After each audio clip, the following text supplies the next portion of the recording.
Well, the NBA may be over with, and the MLB and Olympics are going on right now, but don't worry. I have 4 pages worth of notes. 1, 2, 3, 4. 4 pages worth, which is a lot. And you know what that means. Time to get right into it with the Cleveland Indians/Guardians, whatever you want to call them. Doesn't matter, same team. Team leaders, which is Ahmed Rosario, 264 average. Jose Ramirez has 21 home runs and 59 RBIs, which leads the Indians. And, of course, Ahmed Rosario with 4 triples. And Jose leads us in on-base percentage and OPS with 342 and 854. It's really been Ahmed and Jose. That's kind of struggle-ish, in my opinion. Not that good for the Indians/Guardians. Why do I say Indians/Guardians? Well, simple. Last Friday night, or back on Friday, the Cleveland Indians made perhaps the biggest announcement in franchise history, and that the name Indians being the mascot since 1915. Of course, we knew that they were going to drop the name and that they were going through a thorough investigation. Well, there it is for you folks, Guardians. Looks kind of similar to the Indians, sounds similar to the Indians, except if it's Guardians. That's right, folks, that is right. The name was changed, of course, last Friday.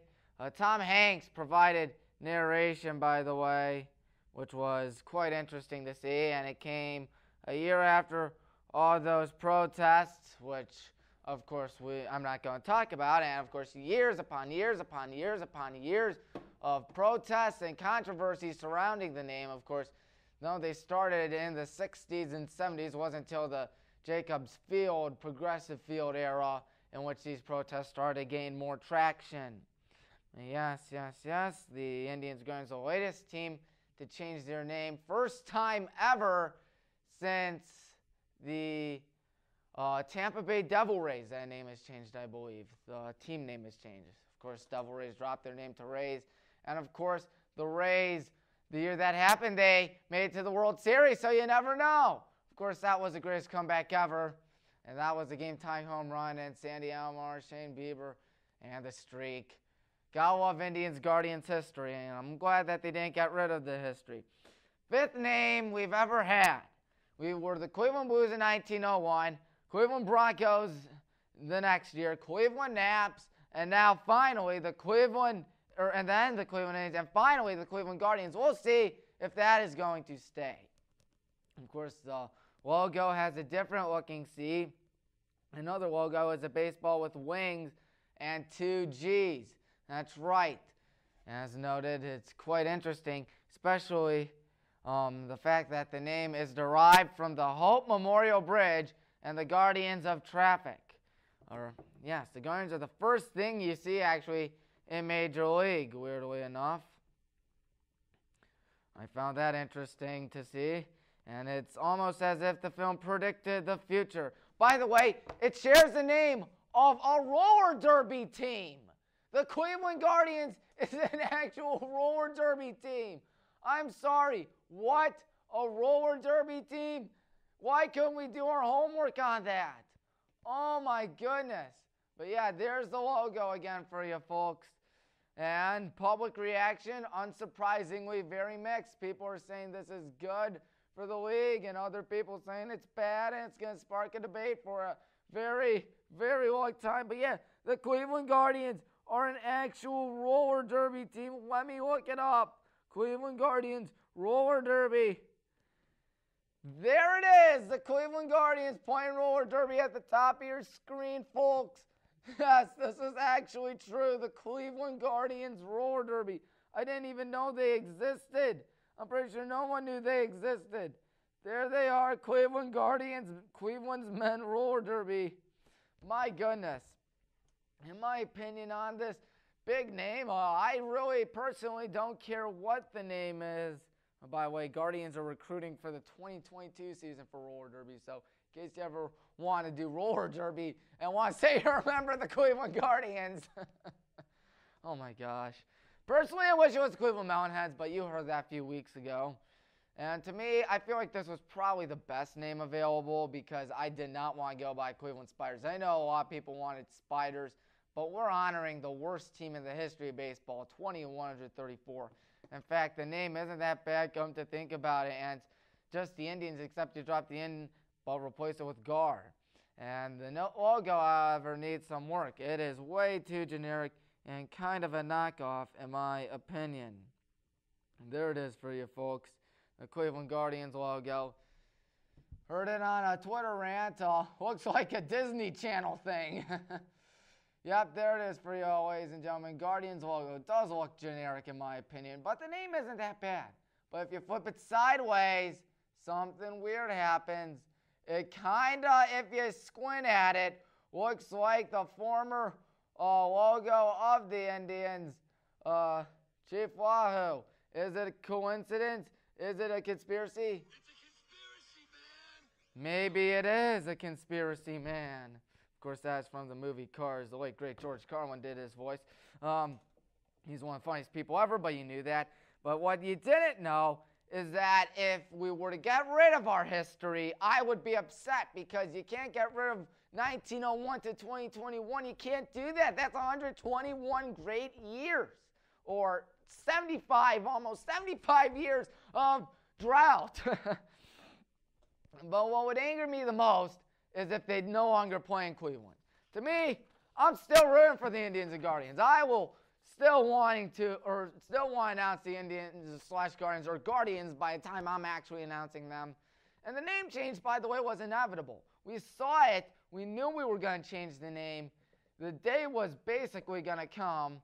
And I'm really hoping we're going to win. But for now, the Guardians are guarding losses and toe drops. Nearly 75 years. Good Lord. Series recaps. The Indians played the Rays, and we lost the series 3-1. It was quite embarrassing. Yes, sir. Rays came back from 2 down in the 9th inning of Game 1. That was Cesar Hernandez hitting a home run in the 4th game. Austin Meadows had the go-ahead single in Game 1 in the 10th inning. And the Rays put up 6 runs in the 9th inning of Game 2. What happened was that it was a tie game 4-4. And then the Rays put up 6 runs. And we're only able to put up 1 run in that inning. And quite an embarrassment. Quite an embarrassment. Rays homered 4 times. There's Invader Zim making a nice catch. And then, of course, Tristan McKenzie did a good job in that game. And the Indians came back in Game 4 to not blow it in the 8th inning. Bobby Bradley, who was a jolly good rookie, nowadays he's starting to struggle. Quite frustrating to see. He is under the Mendoza line, I believe. He had a go-ahead sac fly in Game 4. But nonetheless, Bradley still not a bad player. And then the Indians against the Cardinals. And the Cardinals won it last night 4-2. Jose Ramirez had a 2-run bomb. There's Emmanuel Clase again to save. Of course, we were 1-2-1. And then Paul DeYoung, I believe, hit a 2-run home run. And then Dylan Carlson had a bases-loaded walk in the 9th inning where Phil Maton self-destructed, for good Lord's sake. It was quite frustrating to see. Right now, the Cardinals just got a base hit by Dylan Carlson as Paul Goldschmidt is up. Zach Plesac on the mound for the Cleveland Indians/Guardians. Of course, I can't wait for, hopefully, the playoff push. Hopefully we can be in it, but right now it looks like we're nowhere in it right now. It's the top of the first thing. I'll keep you all posted. Well, we took about nearly 10 minutes talking about the Indians/Guardians, but now time to talk about the Olympics. A lot of stuff going on. Yes, sir. It's that time again, folks. After not being held last year because, hello, COVID, it's finally being held this year. Thank the Lord. Unfortunately, no fans, and you can hear everyone cheering like, yay, go, go. It's satisfying to watch it this year, I'll tell you that. Tokyo is 13 hours ahead of us, meaning that all of the events happen at night when we're fast asleep. And again, ratings have been down, probably because of the lack of talent we have seen compared to years past. And you basically need to be nocturnal, watch the games live. And the NBC family, of course, broadcast, and NBC has to be panicking now that basically we're getting to that graveyard time with the Olympics and how the ratings are down. They have to be concerned. But so far, the Olympics have been crazy. Well, we won 3-on-3 women basketball a little while ago in gold. South Korea, I believe, took home gold in archery. And in softball, the United States lost to Japan. It was crazy, 2-0 in a shutout.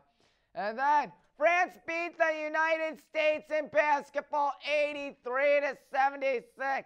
That is right. We lost Evan Fournier. Unbelievable. The French did it with Rudy Gobert and Evan Fournier. Who would have thunk it? But don't worry, last night the United States did win, and they really beat the tar out of Iran. They really did. The final score was 120-66 against Iran. Oh my! It was that much of a blowout. America beat Latvia in women's beach volleyball, I believe, and Troy Isley beat Vitaly Bondarenko in boxing. Slovenia won gold medal in canoeing, actually, and Great Britain won in cycling, mountain bike, and men's diving. Lee Kiefer won the gold medal for the United States in women's fencing. Quite exciting to see. And Japan won in judo. America also won its first women's gold in taekwondo. We swept the gold in shooting. Japan and skateboarding, they've been doing well there. Katie Ledecky's had her struggles. Second place on Sunday night. Fifth place last night. The United States very struggling this year, but we did win 4x100. And we won, of course, women's taekwondo. And then, of course, Simone Biles, as we all know, yesterday, crazy story erupting out there. And it was that, of course, she opted out due to the mental game and the pressure. And it was crazy because it came down to 3. We were shorthanded. The best gymnast ever, who had, of course, had to step out. It was insane to see. And we finished up in second place. The ROC wins, not Russia, but the Russian Olympic Committee. So definitely crazy to see that. Now time for Mario and Sonic at the London 2012 Olympic Games. Why do I bring it up? Because I've been binge playing it, and it's the ultimate Mario sports game ever. There's the opening cutscene to it. It is very fun to see it. Of course, I've been playing it so long. I've set records in rhythmic ribbon, 4x100. I set the records in canoeing and cycling, but my little brother beat me in that. Quite a shame. Yeah, we played London Party against each other a little while ago. I won with Wario despite having the worst luck ever. Chance time was being cruel to me, and the dream events, however, in my opinion, have to be the best part. I hold the record in dream hurdles and dream spacewalk, and beat Dry Bowser the boss in dream long jump. One way to win dream long jump, by the way, is ground pounding on the smiley cloud so they go away. And if you haven't played this game before, you're not a true Olympic fan. There is synchronized swimming. That one is definitely not the easiest one in the world. I've played Sonic more than any other character, kind of hard to believe. And I won Monday night with Donkey Kong in a blowout. It was fun to do that. I think it was 48 stickers, and then the 16th sticker I won using Mii. That's right, the Miis. For those that don't know, Miis are very cool, just like this game. If you've never played Mario and Sonic at London, I really highly suggest that you do. Now time for Madden NFL 22. The 99 Club, those two guys that are going to be on your screen right there are in it. Devontae Adams on your left, Aaron Donald on the right, plus Travis Kelce. That's right, Travis Kelce hit the 99 Club earlier today. And of course, rookie ratings. Kyle Pitts is the highest rated rookie, 81 overall. Trevor Lawrence, second highest rated, 78. Zach Wilson of the Jets is 75 overall. Trey Lance, Justin Wilson are 74 overall. Jalen Waddle of Miami, 76. And the reigning Heisman, Devontae Smith, 75 overall. So we'll see. Trying to find everything. Of course, Nick Chubb for the Cleveland Browns. He is 96 overall, tied with Derrick Henry for the second best. Christian McCaffrey is better. Of course, DeAndre Hopkins and Tyreek Hill are second best receivers. They are 98 overall. Stephon Diggs, 97. Jarvis and Odell are nowhere near it, which makes no sense. Truly goes to show you how bad the Madden ratings are. And now time for tight ends. Only 390-plus overall tight ends. Darren Waller of Vegas, George Kittle of San Fran, and Travis Kelce, of course. Waller 93, Kittle 96. And, of course, defensive line. I didn't see Myles Garrett anywhere. I didn't see Jadeveon Clowney anywhere. But Myles Garrett's edge rushing rating is 98 overall, which is very impressive. Fletcher Cox is 94 overall. Cameron Hayward and DeForest Buckner 92 overall. And the very overrated Stephon Tuitt of the Pittsburgh Steelers is in for some reason. And the ratings, of course, not looking good. And everyone complaining about ratings because EA Sports, it's dumb and lame. My goodness. I really hate EA Sports. And once again, they are continuing to prove everyone how annoying they get with their dumb ratings. And how they hype it up. They're like, hype, hype, hype. They're so excited. Look at these ratings, 99 overall, clickbait stuff. Does anyone care about the ratings? I know for a fact that I don't. And meanwhile, Starling Marte just news that just came out right now. Starling Marte is going to Oakland. Of course, Yair Molina's up in a scoreless game for the Guardians Indians against the Cardinals. But you know what? No one cares. Oh, man. Madden 22 is coming out August 20th. And again, for the second year in a row, it is coming out the day high school football starts. Last year was August 28th. And as we know, that was when high school football started for most schools, except Highland. We started on September 4th against North Royalton. And speaking of high school football, 23 days to go. Once again, I'm going to show it to you. 23. It should be very, very exciting. And, of course, I can't wait for it. Next week, we'll probably do the same thing. Indians/Guardians, the Olympics, and more Madden ratings, which will be coming out later on this week. And then after that, August 11th, which will be episode number 110, that'll be a preview of what is to come of the high school football season. You know that I am hyped and stoked for it. And then episode number 111, Tommy's Picks return. We celebrate Pablo Sanchez's birthday. 112 is a Madden review. 113 is going to be an NFL preview. 114 is going to be Tommy's Picks with NFL. And oh man, we are down 1-0 to St. Louis. We are 49-49, by the way, the Indians. 5 back of the wild card of Oakland. And Seattle, who usually punches their fans in the nose, according to one of my favorite YouTubers, they're 1 game back. Did they bring face shields so their nose punches aren't that bad? We'll see. We will see. So let's thank you, everyone. Get vaccinated. You really should get vaccinated. It's really cool. It's really awesome. It helps fight against COVID, and it'll fight against that bad old Delta variant. Of course, COVID, very bad. Vaccine, very good. Very, very good. Goodbye, everyone.